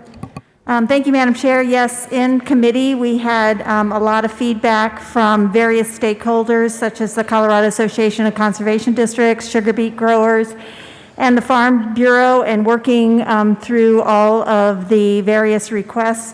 There were several amendments that were proposed and adopted in committee, mostly to provide a stronger voice on the advisory committee for the State Conservation Board and to clarify some of the advisory committee's duties. And I ask for an aye vote. Any further discussion on the committee report? Seeing none, the question before us is the adoption of the Agriculture, Livestock, and Water report. All those in favor say aye. Aye. Those opposed, no. The report is adopted. To the bill, Representative McCormick. Thank you, Madam Chair. Yes, this bill establishes a soil health program in the Colorado Department of Agriculture to encourage farmers and ranchers who are seeking assistance. It's a totally voluntary program to adopt healthy soils practices. It will promote education about soil health and encourage voluntary, widespread adoption of soil health practices on farms and ranchers, providing technical assistance for the implementation of soil health practices. It will help increase producer profitability and advance scientific understanding of soil health. It will be built on the long legacy of producers and ranchers experienced in soil stewardship for many decades.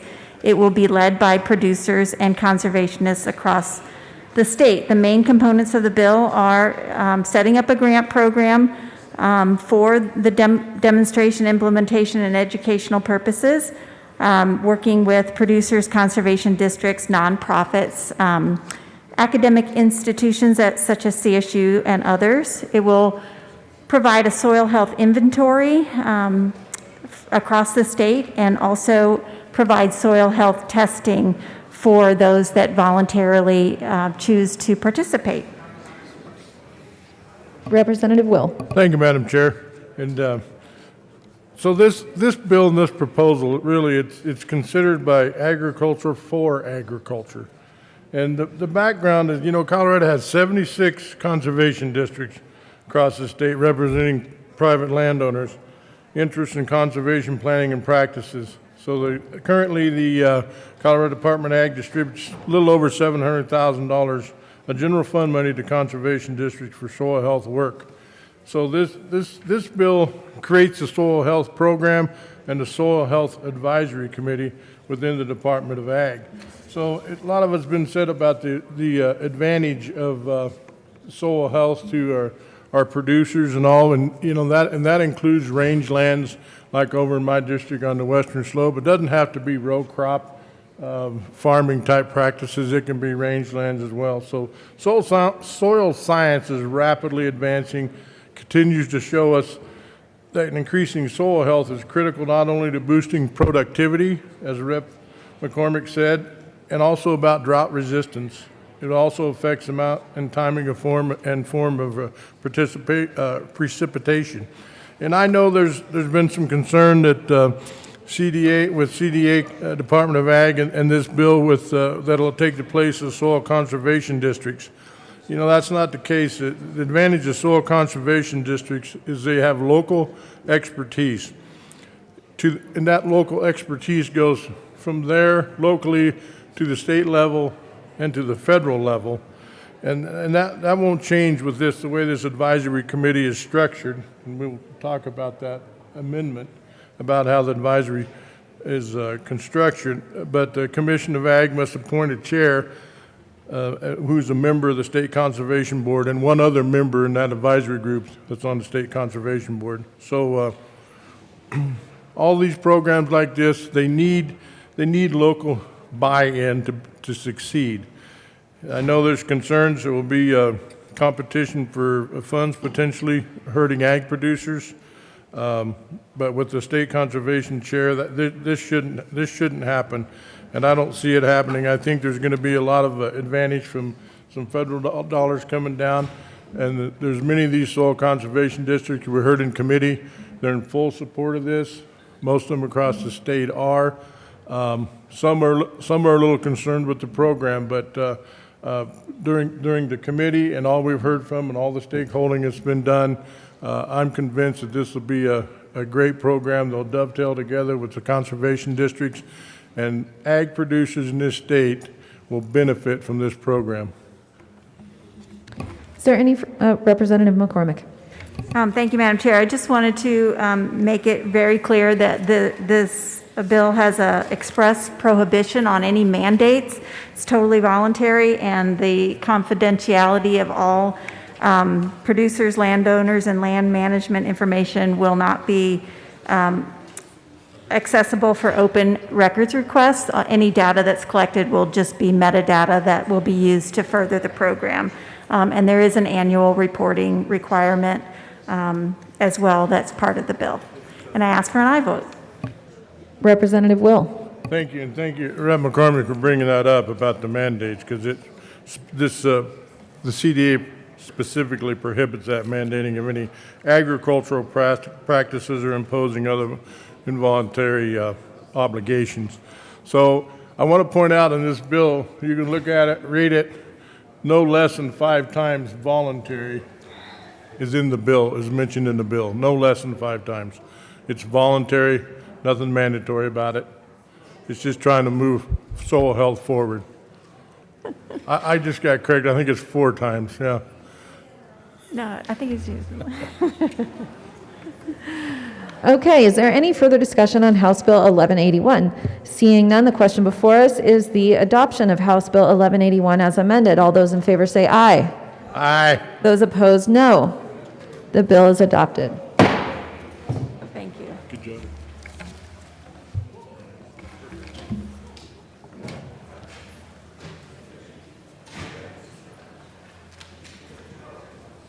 Mr. Gregorio, please read the title to House Bill 1207. House Bill 1207 by Representatives Doherty and Benavides, also Senators Lee and Fields, concerning the overpayment of workers' compensation benefits. You gonna do it? What am I saying? Just move the. Representative Doherty.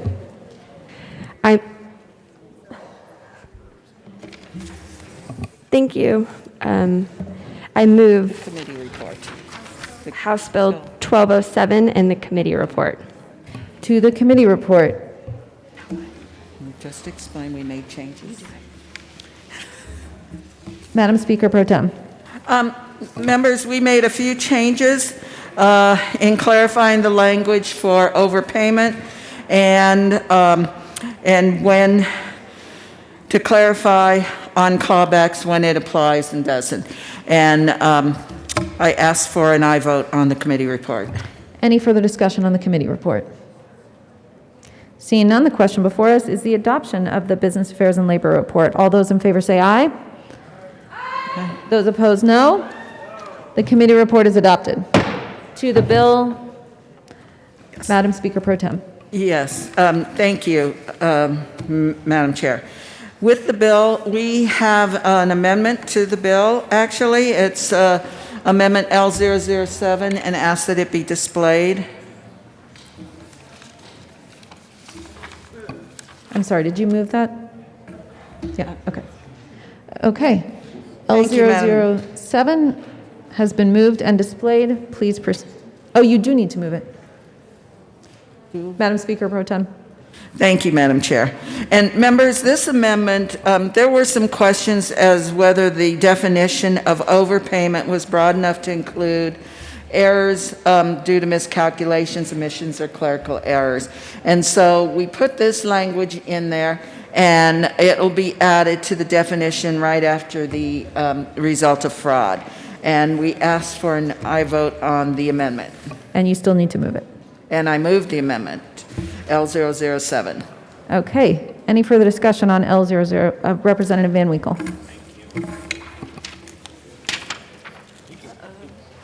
Thank you, Madam Chair. And I know this was a big sticking point during the committee was this section of the bill of line 9, and it seems like it moves it in the right direction, but it still seems extremely narrow. So how are those conversations going in terms of where the bill is moving in terms of clerical errors and miscalculations and omissions? Madam Speaker Pro Tem Benavides. Thank you, Madam Chair, and thank you for that question, Representative Van Winkle. And this, under the rules, just like everything, the rules are there, and other miscalculations, like when they input a case, they put the wrong date in, those are corrected, and the rules provide that. Some stakeholders have asked us to get further clarification from CDLE, and we're seeking that it's our understanding that that is covered, and this is the piece that is not covered. So we're continuing to work on that. So again, I ask for an aye vote on the amendment. Any further discussion on L007? Seeing none, the question before us is the adoption of L007. All those in favor say aye. Aye. Those opposed, no. The amendment is adopted. To the bill, Representative Doherty. Thank you, Madam Chair. This bill updates the Workers' Compensation Act to clarify that an overpayment only occurs in cases where the injured worker has committed fraud. At a time when so many Colorado workers are struggling, they should not be made to pay back benefits that they were legitimately entitled to receive. This is a very small tweak that will have a huge impact for Colorado's workers. Thank you. Madam Speaker Pro Tem. Thank you, Madam Chair. And I echo my co-sponsor's comments, but really, members, this is important because what's been going on is that people have been receiving their benefits, and the second opinion comes in and backdates that, and they're having to pay it back.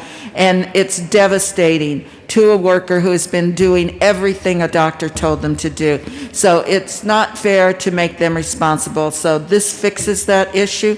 So I would hope you would agree with us and support the bill, and I urge a yes vote. Any further discussion? Representative Van Winkle.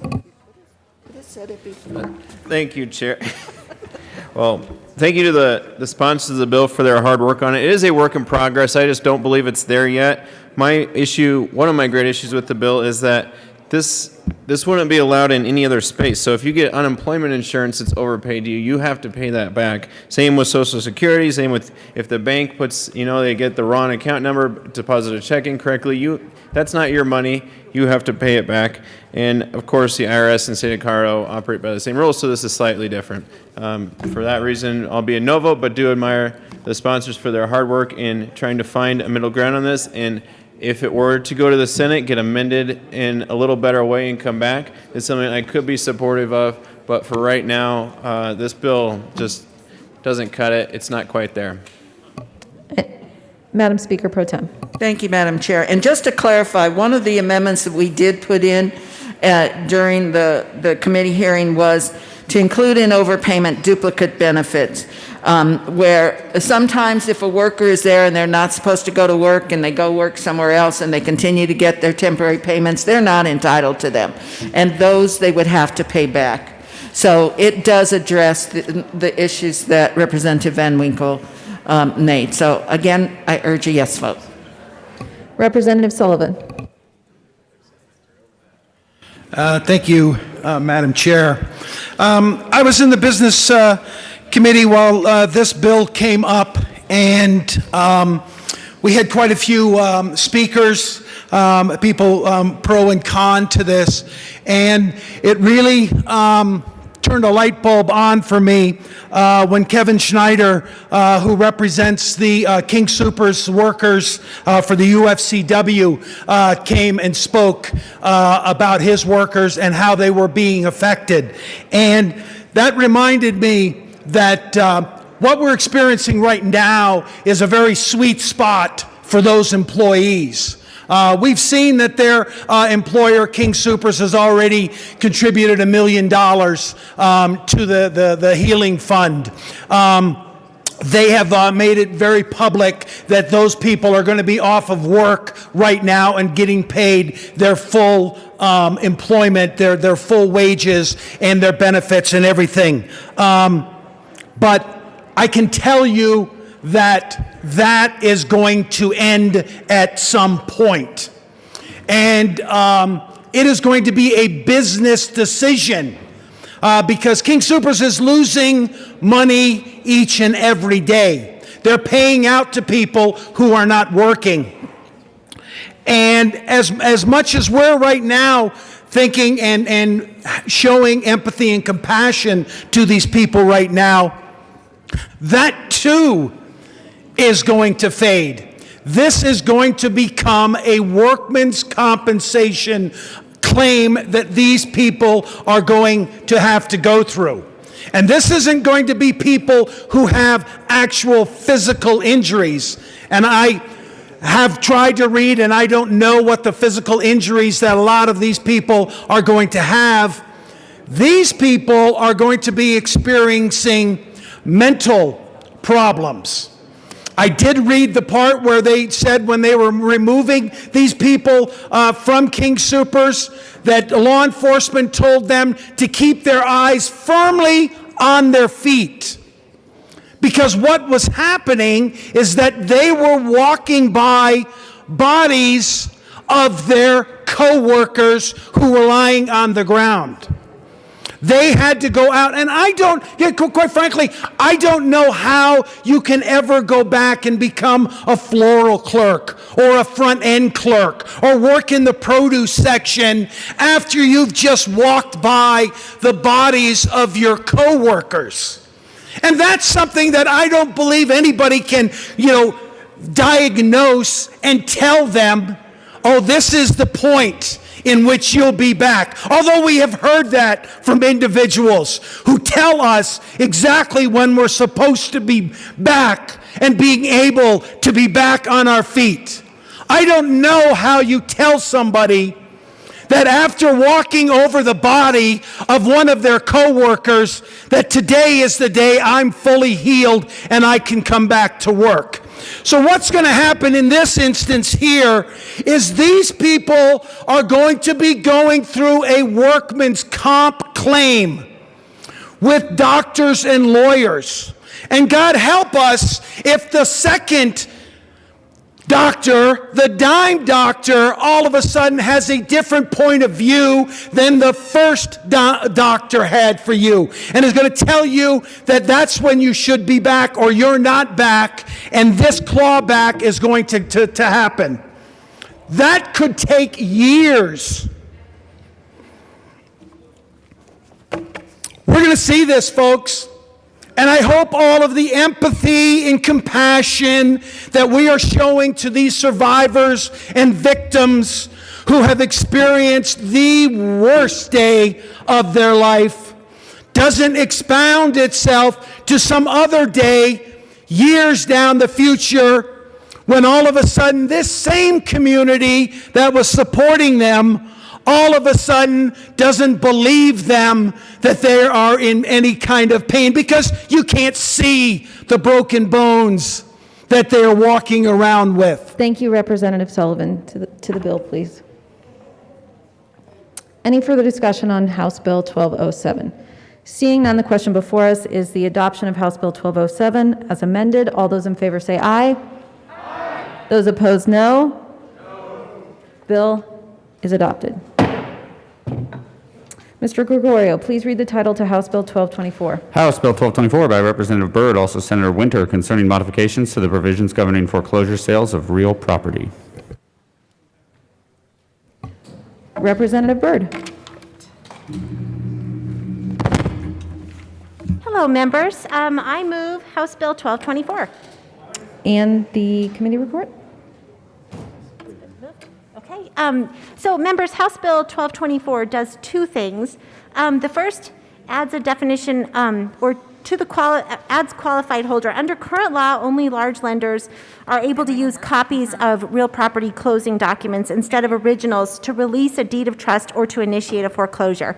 The bill expands the use of copies to large one-time lenders that have over 1,000 active loans or $5 million in assets to be qualified to use copies of these documents for releases and foreclosures.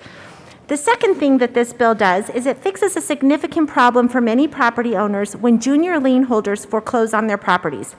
Current law requires that any time more money is paid than the debt owed on the lien being foreclosed at a foreclosure sale, that extra money, called overbid funds, must be paid to whoever held title to the property when the foreclosure was initiated. Because every lien holder position can be foreclosed, many times the person holding title to the property when a foreclosure is initiated is not the person who took the note and the mortgage out against the property and has actually been the one making regular mortgage payments on the debt owed. So what this means is that under these circumstances, someone who has been paying his mortgage for years, living in his home for years, and whose property has grown in value can lose title to his home and all of his equity in the home and has no right to claim overbid funds because our statutes currently say that this money should be paid to the investor as they hold title to the property prior to the first mortgage initiating the foreclosure. This bill fixes that problem and now requires that after all lien holders have been paid what they are owed, any and all overbid funds would be paid to the borrower, the person who took out the note and the mortgage being foreclosed, and not the investor that happened to just get title to the property via a junior lien holder foreclosure sale. This is the right and the just outcome. Colleagues, I respectfully request that you join me in supporting this bill and correcting a problem in our laws. Please vote yes. Representative Byrd, before we get to the bill, can you move the committee report? Oh, yes. I move the committee report. Okay. Forgot Any about that. further discussion on the Business Affairs and Labor report? Seeing none, the question before us is the adoption of the committee report. All those in favor say aye. Aye. Those opposed, no. The committee report is adopted. To the bill, any further discussion on the bill? Representative Neville. Thank you, Madam Chair. Members, this is such a great bill that even I voted yes. But no, there are we hear a lot of these issues with people actually getting, basically, an owner gets, I'm trying to find a different word than, but they get the shaft. Yeah, they get the shaft. Shaft's a better S word than what I was thinking. From the equity in their homes because of the secondary lien, and this actually solves a problem. So when I was actually walking to the committee, I didn't fully understand this bill, and once I did and reached out to our treasurer and public trustee and realized this is a major problem that's happening, and this bill actually solves it. So thank you for bringing the bill, and I encourage a yes vote on it. Any further discussion on House Bill 1224? Seeing none, the question before us is the adoption of House Bill 1224 as amended. All those in favor say aye. Aye. Those opposed, no. The bill is adopted. Mr. Gregorio, please read the title to House Bill 1173. House Bill 1173 by Representative Mullica, also Senator Pedersen, concerning prohibiting higher education institutions from considering legacy preferences in the admissions process. Representative Mullica. Thank you, Madam Chair. I move House Bill 1173, and there is no committee report. To the bill, Representative Mullica. Thank you, Madam Chair. I'm proud to bring House Bill 1173 members. This bill is about creating an equal level playing field. As a first-generation college student, I remember filling out college applications and the anxiety and loneliness I felt doing it. I was lucky because I had the support system through the Daniels Fund that many didn't have, but the anxiety and fear was still very real. I can still remember the question about if I had any relatives that had attended the institution and to list them if I answered yes. I didn't know if this hurt me if I answered no, and it didn't help an already intimidating process. We have an opportunity here to be a leader. No other state that we know has done this. We can eliminate the antiquated practice of legacy admissions at our state universities here in Colorado. This is the right thing to do. I want to be clear that in no way are we trying to make it harder for legacy students. We are making sure it is not easier, though. I also want to be clear that this is not an attack on our higher ed institutions and give them credit for recognizing the harm legacy admissions can cause. Members, this is a good bill. It is a bill that will ensure an equitable admissions process occurs in our state-funded institutions. Hopefully, our private institutions in this state will see this leadership and step up and follow suit. I ask for your yes vote. Representative Gray. Thank you, Madam Chair. I'm here as a currently vacant future co-prime on this bill, and I've never worked during seconds to add myself as a co-prime to a bill before, but I'm doing it for the first time in 5 years because I think this is such an important idea. But it's important for all students, but it's also important for the impacts it will have on these policies have on race, on status, on gender identity, on gender expression, and across the board. Frankly, I went to a public school and didn't get any that my parents didn't go to, so I didn't get any legacy preference. But people who do get legacy preference look like me, and they look like Kyle. Like those are the folks who get legacy preferences. And so as we work to expand justice and we work to expand equality and equity in our society, we need to not just say you're more likely to be admitted into an institution because you look like or are related to somebody who was there before in a previous generation, but to build a new generation of folks who can be admitted and can grow the diversity and inclusivity of our institutions. So I love this bill so much that I impulse bought it, and Representative Mullica was kind enough to let me join him, so I'd ask for a yes vote. Representative Larson.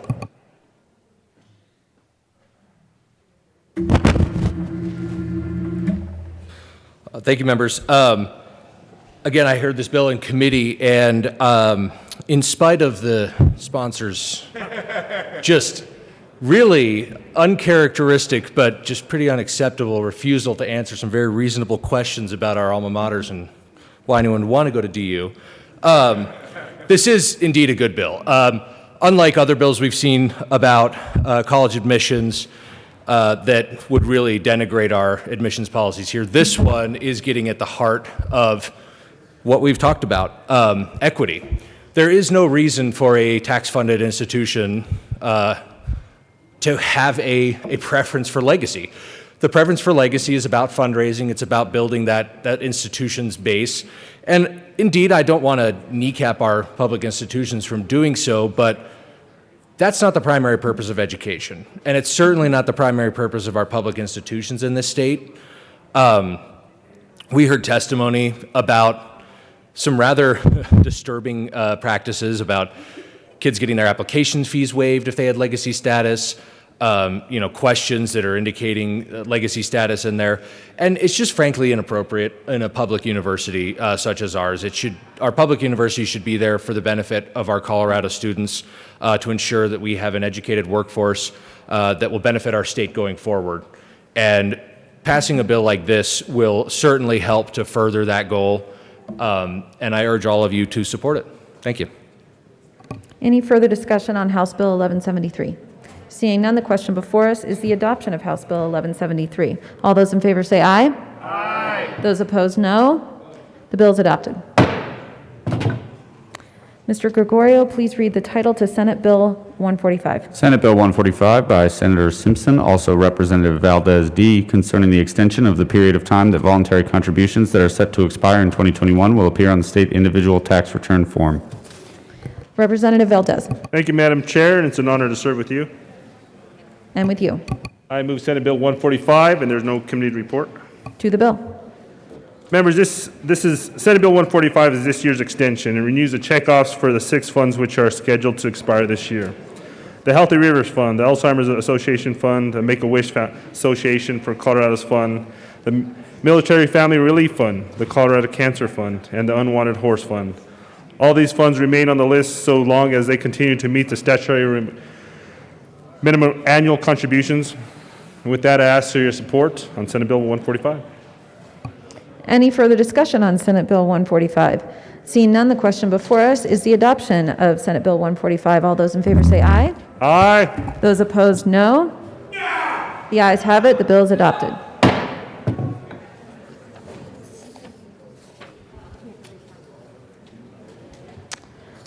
Madam Assistant Majority Leader Gonzalez Gutierrez.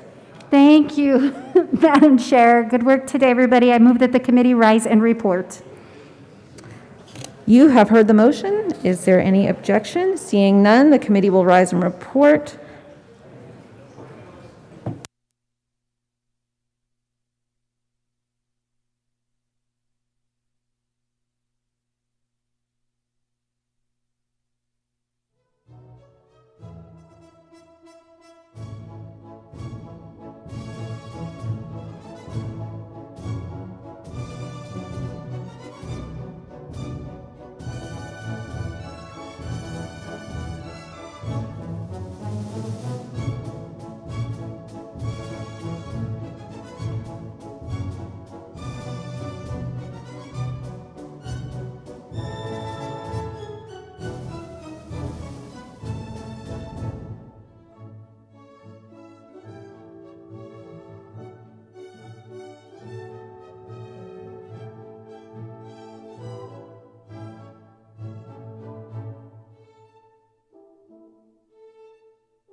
Committee will come to order.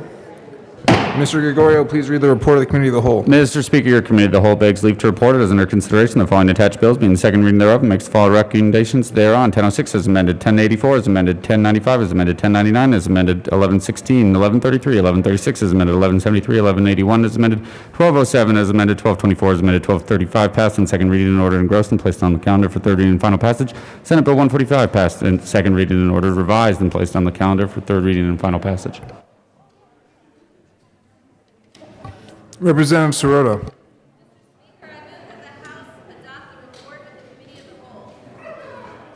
You have heard the motion. There are no amendments at the desk. The question before us is the adoption of the report of the Committee of the Whole. Mr. Gregorio, please open the machine and members, please proceed to vote. Those participating remotely, Representative Jackson, how do you vote? Yes. Representative Jackson votes yes. Representative McLaughlin, how do you vote? Yes. Representative McLaughlin votes yes.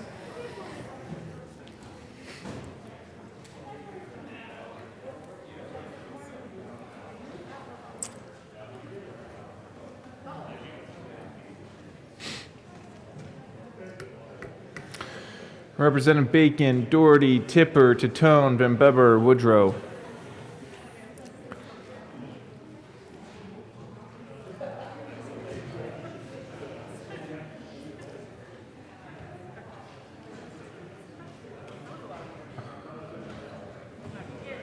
Please close the machine. With 41 aye votes, 24 no votes, and 0 excused, the report of the Committee of the Whole is adopted. Announcements and introductions.